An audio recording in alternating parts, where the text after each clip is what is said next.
น้องส่องหูหือว่าปียังวนถึง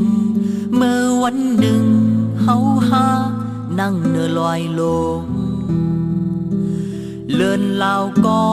เต็มผ้าหังลีซับเสซับตา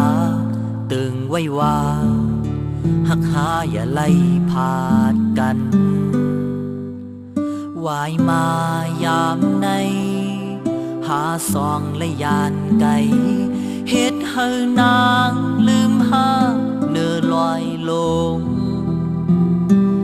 เลินลาวก็มีเยาผ้ามืดโมลับสิง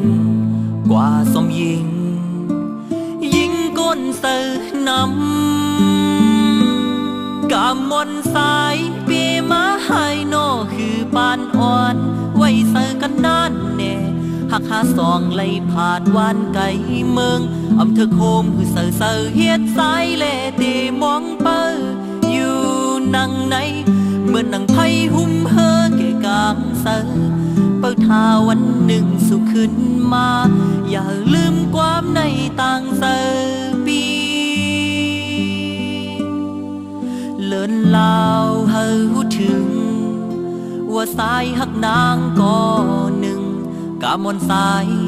เกนาหยาบเอาขึ้นปอปันไลมีเศร้า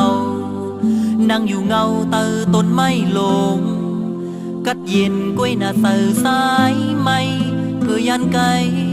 ไว้เสือสมลองตกน้ำตา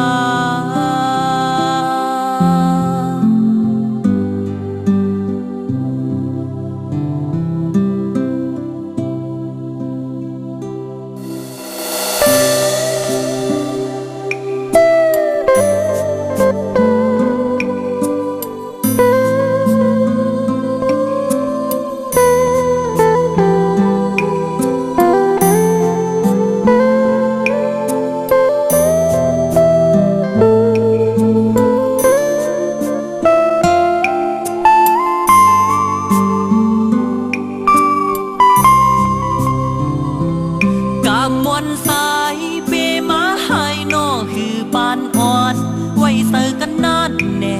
หักหาซองไล่ผาดวานไก่เมืองอำเภอโคมคือเสือเสือเฮ็ดสายแล่เจมองเปออยู่นังในเมื่อนังไพ่หุ้มเฮอเกกางเสือเปิดทาวันหนึ่งสู่ขึ้นมาอย่าลืมความในต่างเสือปีเลินลาวเฮาถึงว่าสายหักนางก็หนึ่งกามวนสายเกนาหยาบเอาขึ้นปอปันไลมีเศร้านั่งอยู่เงาเสือต้นไม้ลงกัดเย็นกล้วยหน้าเสือสายไม่เพื่อยันไกไว้เสือสมลองตกน้ำตาแต่ยันเมื่อ